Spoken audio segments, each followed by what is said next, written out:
6 million people. That is the estimated number of individuals living in the country right now with Alzheimer's or another form of dementia. 11 million. That's the estimated number of unpaid caregivers who are taking care of these individuals. And at one point, my family was one of those statistics. Hi, everyone. My name is Jeremy Koerber, and I am the program manager for the St. Louis region of the Alzheimer's Association of Greater Missouri.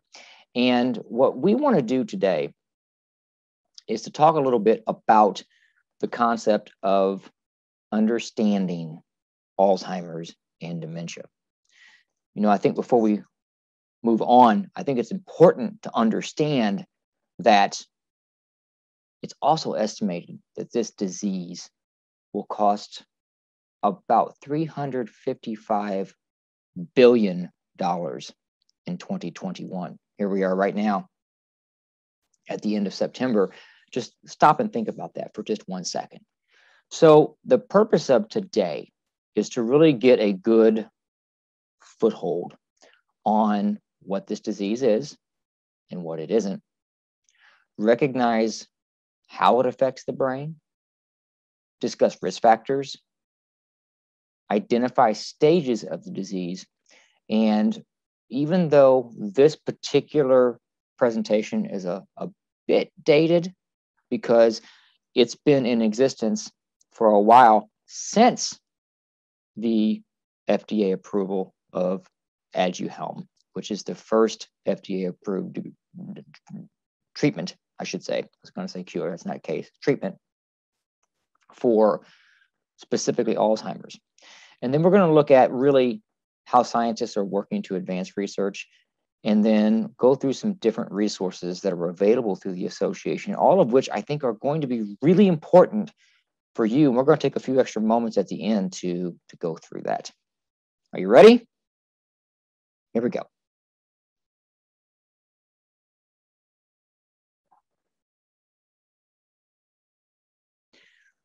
All right, so first and foremost, let's talk about the impact of what this disease is.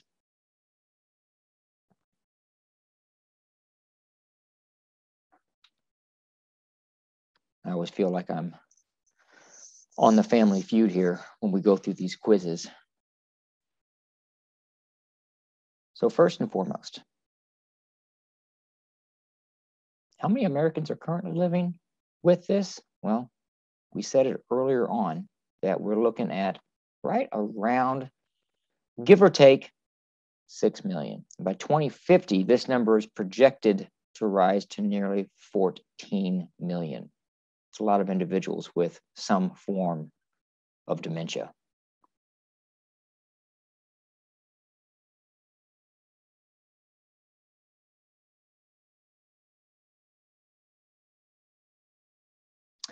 And this particular one has been updated. It's actually pulled back a little bit, but at the end of the day, we have gone and still estimate that there's quite a few people out there who are taking care of these individuals. And at one point we had a statistic that really talked about how much, if you were going to pay these individuals, what that would cost. And it was astronomical. So I think the biggest key is that, yes, it has pulled back some. You know, we estimated at one point to be 16.2. Now we're saying 11, and that's a lot of people. We get that. But I think at the end of the day, whether it's 16 or whether it's 11 million, it's a lot of unpaid caregivers right there. Imagine what that would be like if you were trying to work a full-time job, or you're in that sandwich generation where you have kids in middle school or grade school, but at the same time, you got parents who you're trying to take care of. So keep those things in consideration and how that could impact your life.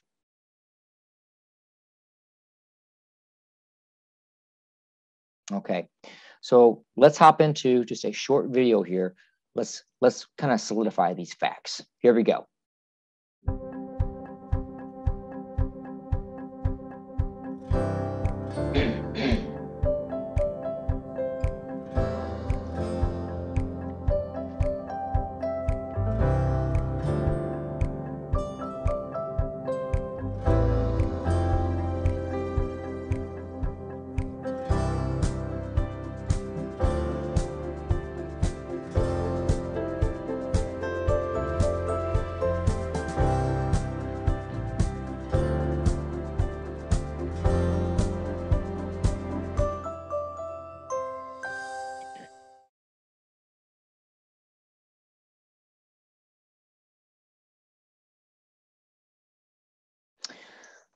Okay, so let's jump into what I think is probably a pretty important delineation between Alzheimer's and dementia. Which is which? How do you categorize it? And what are the exact terminologies that we should be using?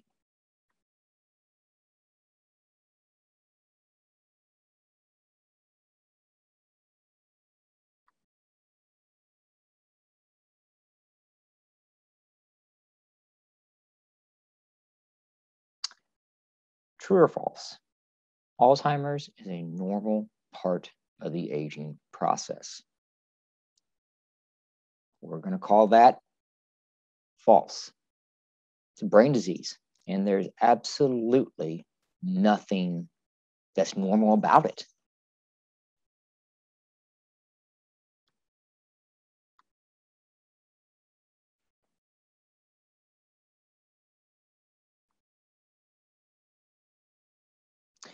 Can people younger than 65 get Alzheimer's? True or false?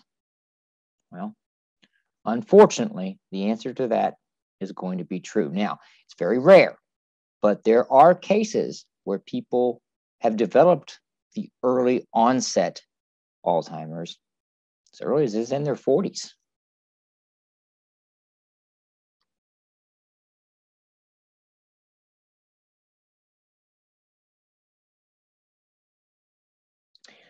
So now what we're going to do is we're going to start breaking down the concept of dementia and Alzheimer's and really putting some definitions to this.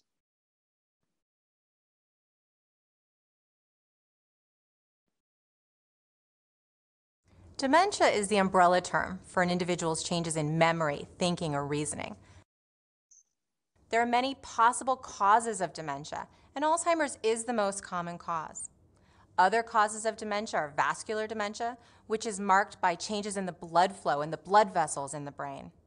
Dementia with Lewy bodies, identified by specific brain changes throughout the brain that include the buildup of a protein known as alpha-synuclein.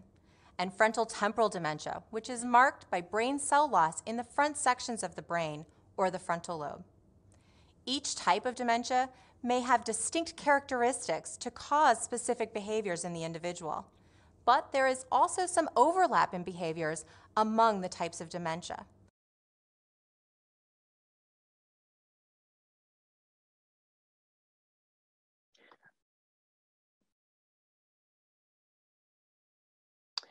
So if we were to look at, excuse me, the different types of dementia, look at all these down here. I mean, that's pretty large list right there. So when you're looking at it, and I think we run into this a lot when we talk with people about, since there is no cure, and since it is, what many would consider to be very, very devastating, why would we even need or want to get an accurate diagnosis? Well, let's dive into that. Certainly, having the diagnosis of Lewy body was helpful in our planning because we began to understand where this was coming from in the brain, where otherwise we would not have known. Like we knew something was happening, but what was it? To give it a label actually helped, although it was a big umbrella.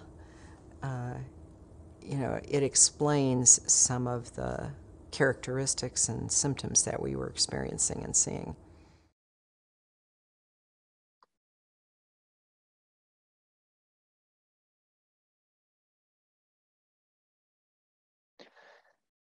So let's recap. So dementia is that general term for a collection of symptoms. It's that umbrella. And while Alzheimer's is the most common cause of dementia, there's several, as you saw from the list, many other types.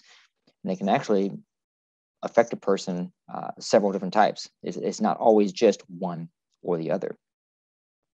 But this last part, Alzheimer's is not normal, and it's a progressive brain disease. Now, I think if you've worked in the community, and I think most people who are listening to this talk, you do.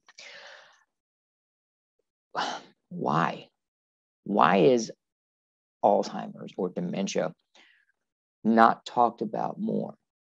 mean, if we think about this for a second, I mean, I personally see this every day where someone will announce that either themselves or a loved one, excuse me, allergies are killing me today, have diabetes, had a heart attack, even cancer.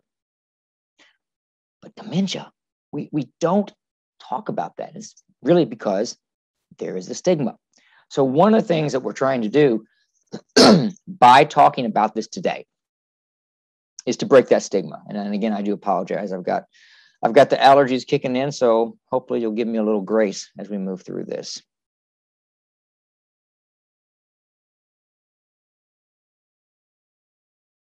All right. This section, we're going to start diving into really what it does inside the brain.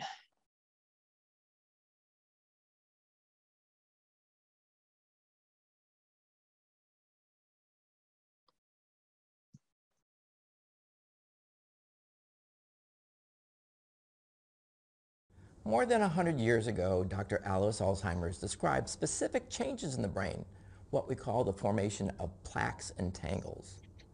Now, Alzheimer's is a progressive brain disease that's marked by these key changes and is thought to impact memory, thinking, and behavior.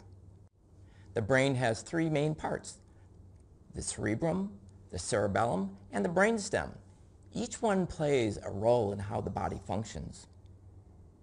The cerebrum fills up most of your skull. It is part of the brain most involved in remembering, problem solving, thinking, and even feelings. There are about 100 billion nerve cells or neurons throughout the brain that transmit messages in order for us to create memories, feelings, and thoughts. Alzheimer's disease causes nerve cells to die, which leads to the brain tissue loss, or what we call shrinkage, and causes loss of function and communication between cells. These changes can cause the symptoms of Alzheimer's disease, such as memory loss, problems with thinking, planning, behavioral issues, and even at the end stages, problems with swallowing.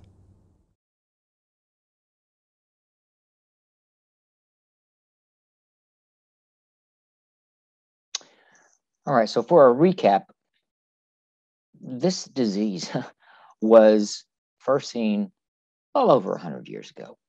And the concept, I'm a coach, I'm a personal trainer by trade. So I always think of this like a muscle.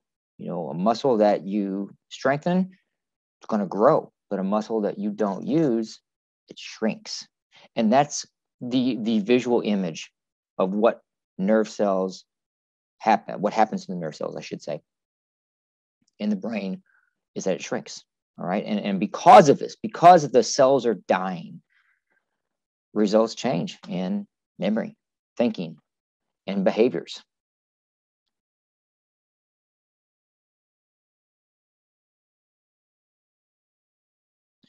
So let's go ahead and take the next step into today's talk. Let's dive into the risk factor side of things.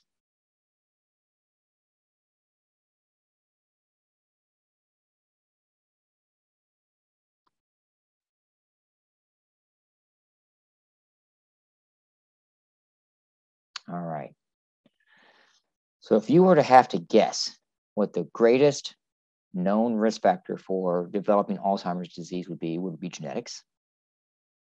Would it be family history or age? I think many of us would probably say genetics or that family history, and those certainly have an impact. But believe it or not, it's age.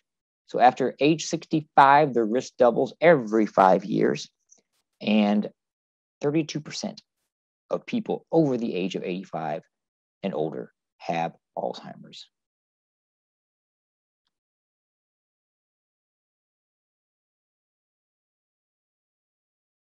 All right.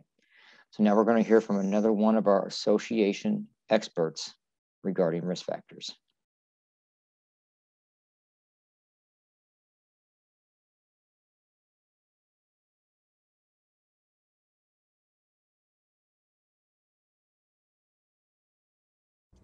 Alzheimer's disease is marked by specific brain changes that result in the clinical changes in individual experiences. that is, changes in memory, thinking, or reasoning.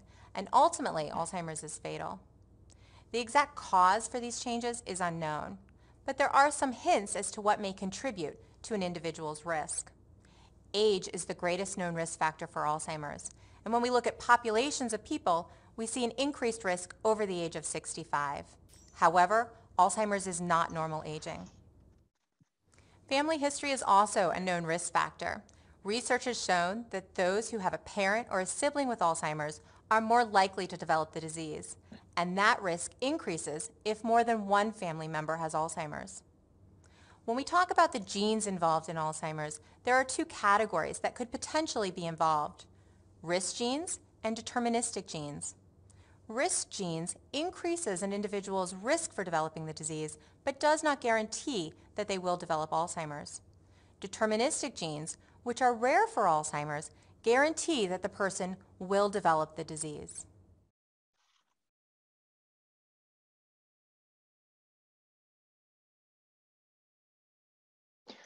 Now, we also have some populations at higher risk. And what I would encourage you to do is to hop over to alz.org, click the first tab that says Alzheimer's and Dementia, and really look at the facts and figures for what we had in the last calendar year, because it's pretty fascinating. If you look at the fact that Hispanics are 1.5 times more likely than white people to develop Alzheimer's and other dementias, or how it disproportionately affects African Americans, it's astounding.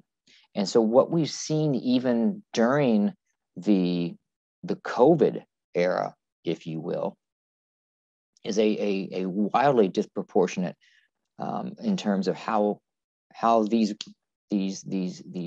demographics are affected. And not just that, but when it comes to the communities themselves seeking help, right? And that's one of the things that we're really working hard with in the communities that we serve. Also, 2/3 of Americans with Alzheimer's are women. Why is that? Well, there's the old standby that makes the assumption that women typically live longer than men. Okay, and I don't even know if that's an assumption. That might be fact. But is that the reason why we're seeing? Because again, with age, or is there like a more genetic link to it? And I think that's where the research comes in. And so for all of these demographics, male, female, African American, Hispanic, Caucasian, this is where the research is important. And this is why we continue to drive that and also work hard in all the communities that we serve to make sure our constituents are getting the help that they need.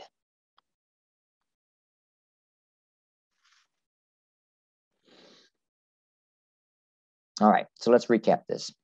Age is the greatest known risk factor. And so after the age of 65 is when that starts to double every 5 years. And while family history is a known risk factor, okay, so having a parent or a sibling with the disease, it's going to increase your risk. But to a large part of it, we're talking risk. The difference between deterministic. Deterministic, it says, hey, you are likely going to get this. Now, that's incredibly rare. But I want you to think about this for a moment.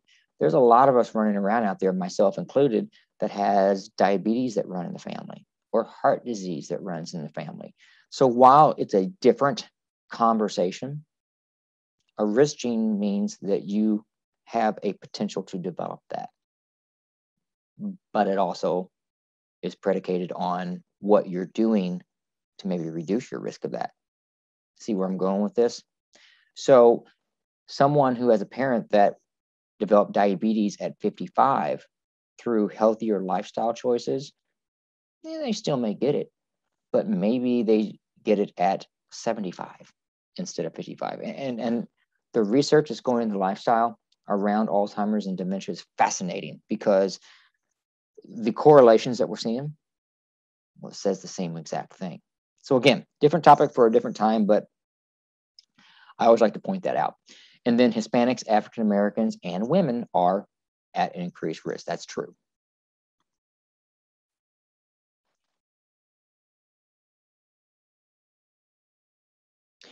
All right, so now we're going to discuss the various stages of the disease.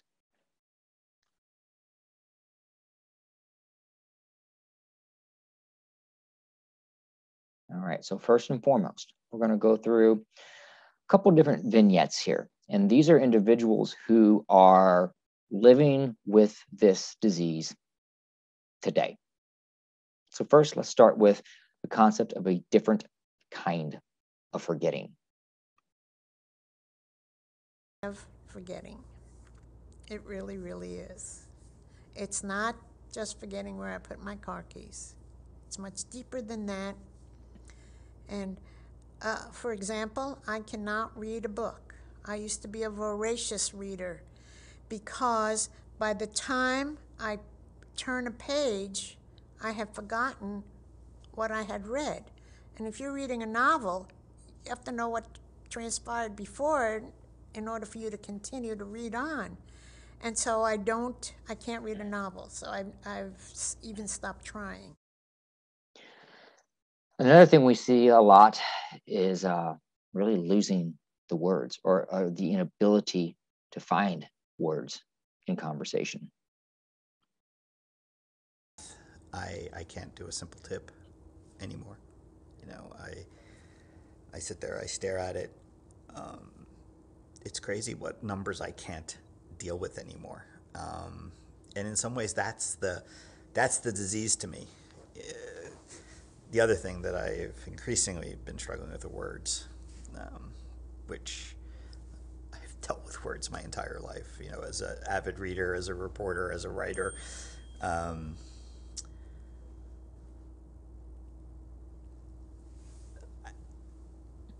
I struggle with them now. And the frustration that comes with this disease. If you've ever been around anyone, had a loved one with dementia, or spent time with anyone, you will see and feel what this is like.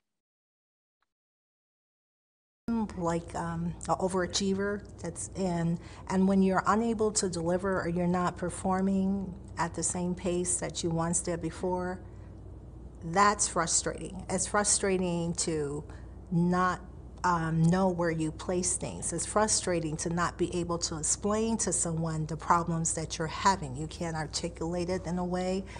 It's frustrating to read something and you forgot what you read. It's frustrating to continuously have to change your password and you just changed it last week and you're constantly doing the same thing over and over again. And then the concept of living for today. And we talk about this a lot with people who get a diagnosis. And, you know, many of us, myself included, I sit here today and I'm working and I'm planning for the future.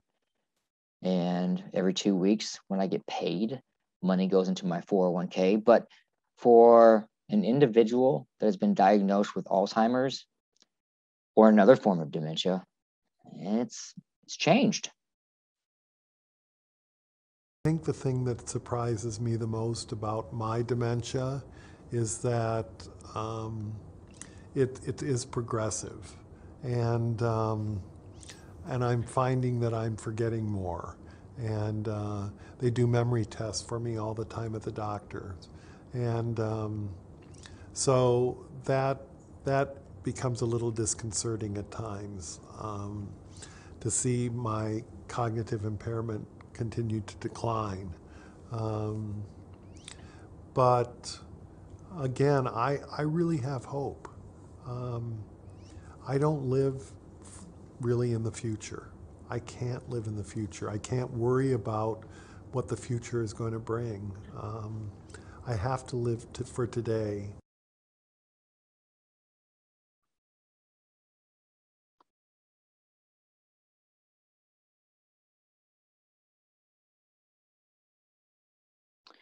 All right. So what I'm going to do now is to play another excerpt from one of our association experts on more or less the disease and stages. Alzheimer's affects everyone differently. As a result, it's difficult to place a person in a specific stage of the disease. However, there are 3 general stages that are commonly referred to as early, middle, and late stage Alzheimer's. In a medical context, you may hear these stages referred to as mild, moderate, and severe.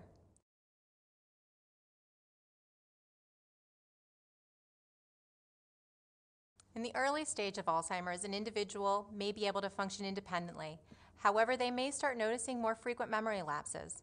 Friends and family may also begin to notice difficulties in the person, and a healthcare provider may be able to detect problems in memory or concentration by conducting a detailed medical interview. Middle stage Alzheimer's is typically the longest stage and can last for many years. Damage to the brain cells can make it difficult to express thoughts and perform routine tasks, and this can lead to increased feelings of frustration and anger. In the final stage of the disease, an individual loses the ability to hold a conversation, control their movements, or respond to the environment around them. Cognitive skills, that is, their memory, thinking, and reasoning skills, continue to decline, and this can lead to personality changes and need for round-the-clock care.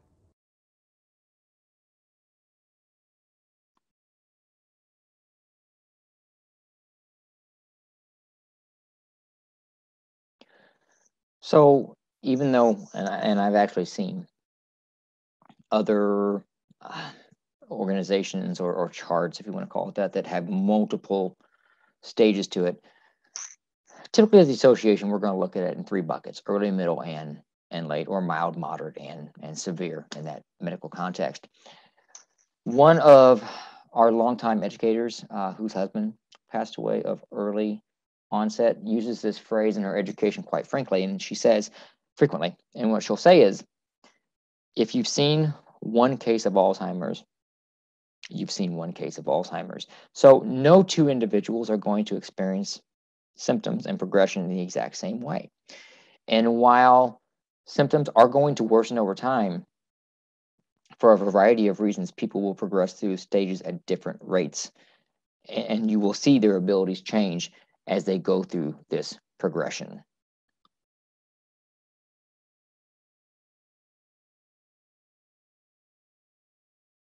Okay, so this is where we're going to talk about the FDA-approved treatments for symptoms. Now, symptoms is different than the new medication that was really just released over the late spring, I should say, early summer. And so we're not going to cover that particular information, but if you are interested in learning more, again, I invite you to go to alz.org, and there's information on our own homepage regarding the medication Aduhelm. So let's get started here.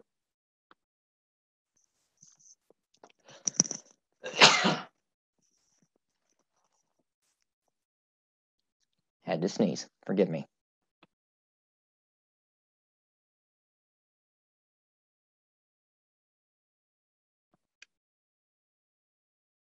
All right, this is it's the trick one because this is an older version. So the idea, we're going to move that out of the way. The idea that there are several drugs available to slow down the progression of Alzheimer's disease at the time this was made was false. Now we do have a medication that is out there to slow progression of Alzheimer's disease. Not cerebrovascular disease or frontotemporal, but Alzheimer's, because of the way it affects the brain. So again, we gave that information a few moments ago, alz.org, homepage, click on the information about Aduhelm, and you can learn more about that.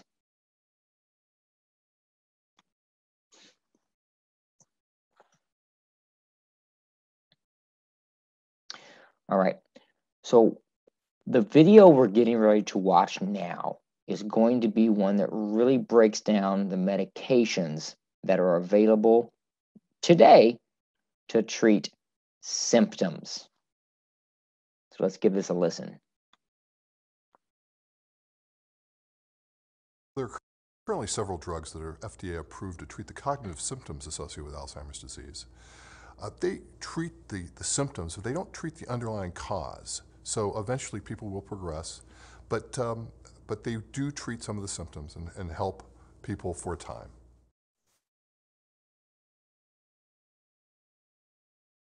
So the first class of drugs are cholinesterase inhibitors. These drugs work to prevent the breakdown of acetylcholine, which is a chemical messenger found in the brain that's associated with learning and memory. There are 3 FDA-approved drugs that are in this class of drugs. There's Aricept, there's Exelon, and there's Razidine. There's another class of drugs that modulates glutamate, which is another chemical messenger in the brain that's associated with learning and memory. And this drug is called Namenda.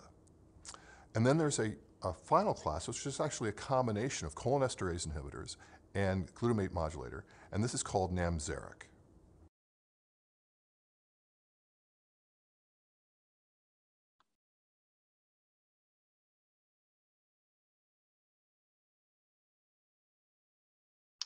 All right, so this is a little bit of a dated recap, but it's going to go through and break down the various FDA-approved drugs that are there to treat the symptoms. Understanding that as of today, right now, there is a potential treatment from slowing down the progression of Alzheimer's disease. So again, if you want more information about that, I encourage you to jump on our website.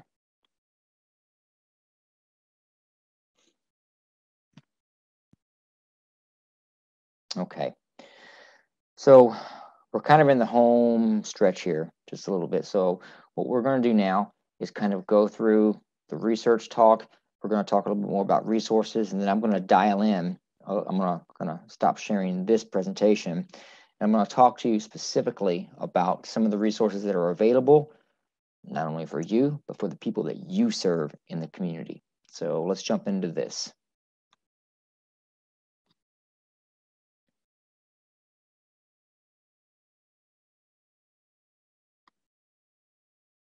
Incredibly exciting time in Alzheimer's and dementia research.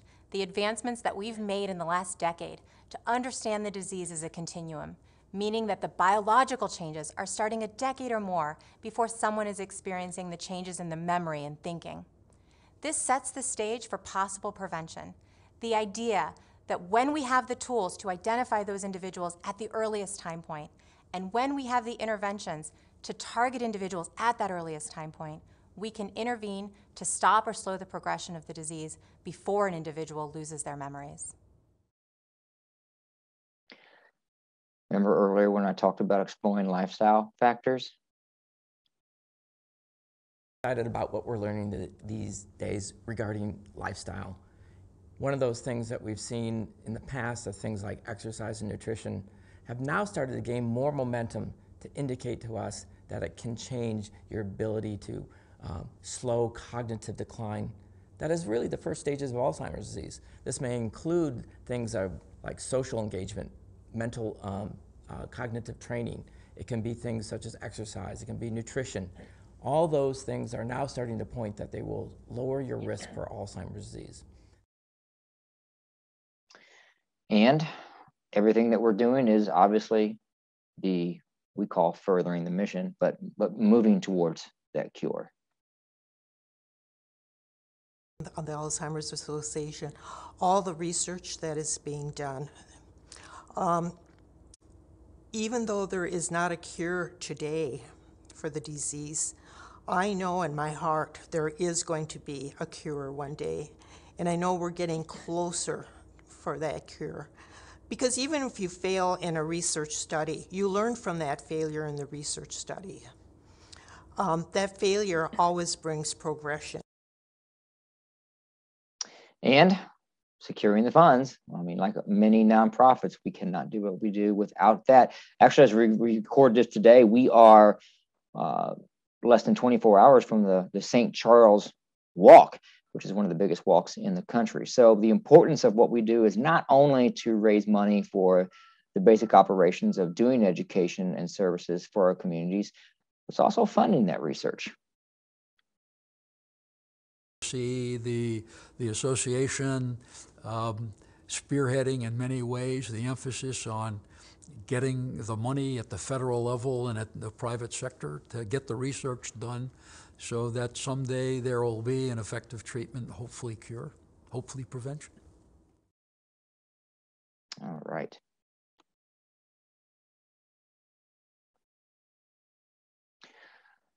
So a couple quick things here. Clinical studies are the key to advancing Alzheimer's research. And in St. Louis at Washington University, that's one of them. It's a major hub, okay? So there are 2 points that I want to talk about with you. One is clinical studies, and the other is a concept called trial match. So let's start with clinical studies. Ever for people to participate in clinical studies. The fact is, right now, we don't have an effective treatment to stop Alzheimer's disease. And if we don't have people participating in clinical trials, we never will. And so participating in a clinical study is one way that everyone can get involved in a very direct way in the fight against Alzheimer's disease. And for people who currently have dementia or Alzheimer's disease, there are some additional benefits. You get access to very close medical care. You also may be among the first people to have access to the treatments that will eventually prove to work.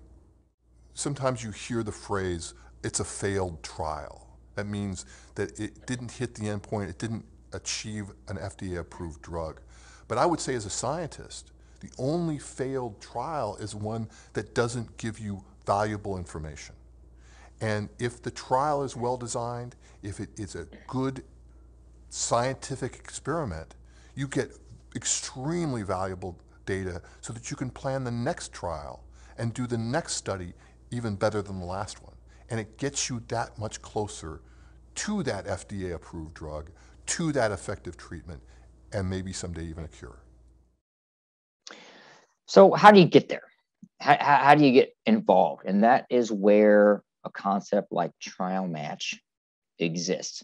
So if you are interested, you would like to participate or learn more, well, let's just listen to how this works. More than 5 million Americans are living with Alzheimer's.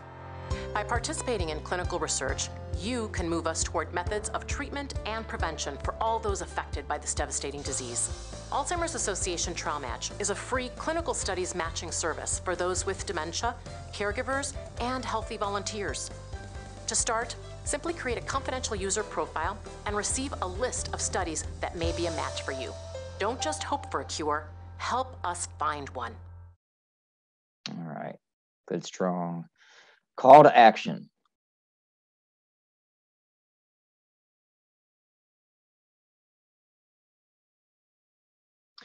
So I think as we sit here today, and again, I'm personally as a staff member engulfed in the concepts of walk season right now. We talk a lot about this. Is that research has made some great strides over the last decade, upwards, and including Aduhelm. But what you might also see, and I find this fascinating too, is that while this particular medication has been shown to reduce the plaque in the brain in the early stages and actually help slow progression, there's a lot of, I guess, controversy around it. And some have said, well, it doesn't do a good enough job. And I actually have heard our president and CEO, Harry Johns, address that. And he addressed it beautifully with this concept. If you looked at the initial chemotherapy drugs that were available to prevent, or not prevent, but treat various forms of cancers in the late 70s and early 80s, they were nowhere near as effective as the treatments that we have today. And I think when we look at Aduhelm specifically, I think a massive talking point would be to use that same analogy. It's the first. It's pretty exciting. It's also going to give us the tools to make the next treatment even better.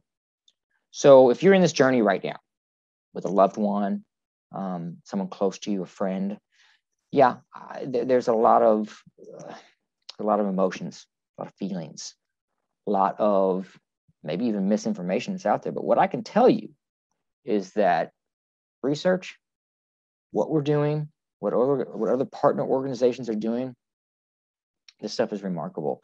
So while it sometimes can seem a little dark, we're in a pretty amazing period of time when it comes to research and improving treatments, quality of life across the board for people with this disease.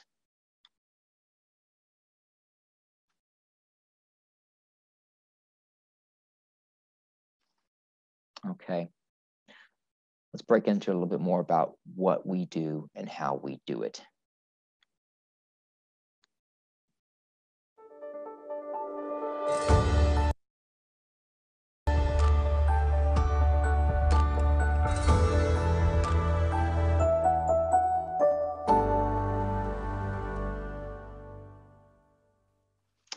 So the mission itself is, and I want to paraphrase this here, is we are charged with putting services and resources into the community, helping people, while at the same time working towards the research that's going to ultimately cure this disease. So the vision is a world without Alzheimer's or other dementias. That number below, we're going to hit several times in the last few moments of our time together here today. And that's 800-272-3900. That is our 24/7 helpline. It is there for people to ask questions. It's there for people at 3 in the morning when they need to vent or talk, or they have a loved one that they're caring for who is experiencing or showing different behaviors and they don't know what to do. That's what that helpline is for. It's free, free, free, free. Did I mention it's free? Write that down. I'll send you a magnet or a pen. Keep it handy. I want you to be well aware of what that number is and how it can help people.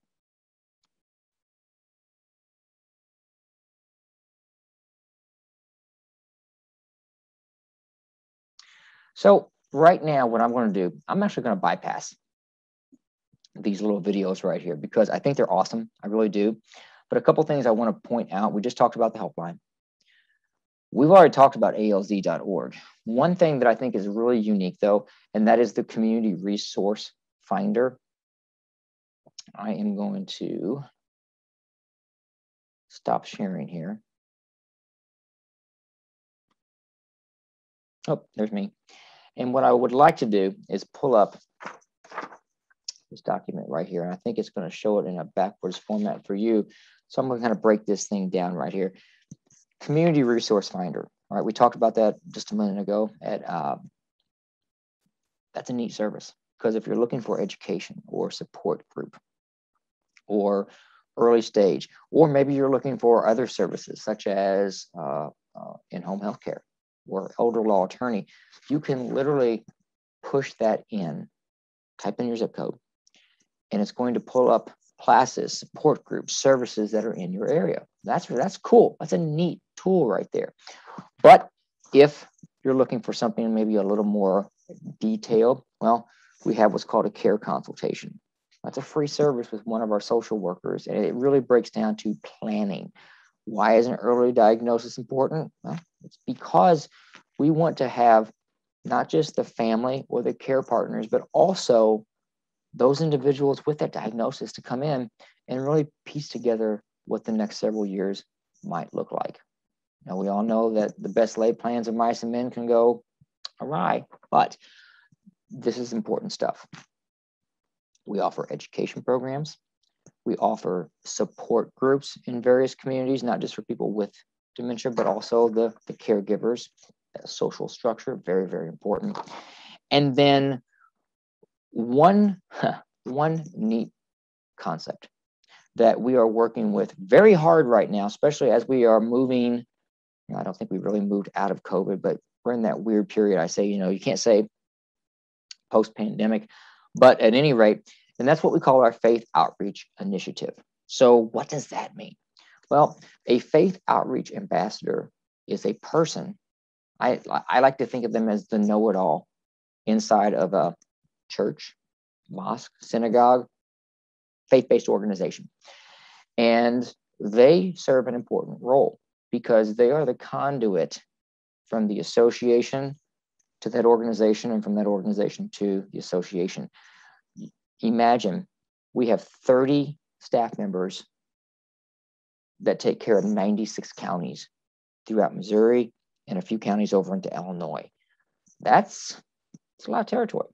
So with our volunteer partners, specifically those individuals in the faith-based organizations, we can empower them, get them information, and then make sure that the leaders of that organization know that this is the person they can turn to when a person of that organization, congregation member, needs help. So with that being said, what I'm going to do today is go ahead and wrap up here. I hope you guys took a tremendous amount of education from this talk here today. I hope you have a little bit of hope.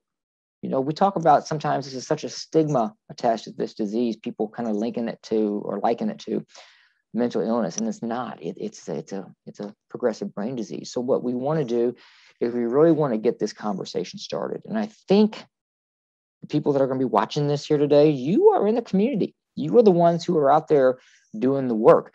What I would ask me to you would be, please take a little bit about what we did today. Take it with you. Use that information for good. And remember some of the facts. Remember that helpline number. Remember that you don't have to do the heavy lifting if you can make that referral. We will do the heavy lifting. We'll take it from there if you will work with us, and I hope that you do.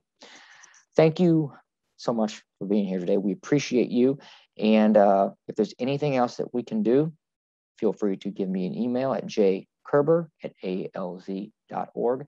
That is jkoerber@alz.org.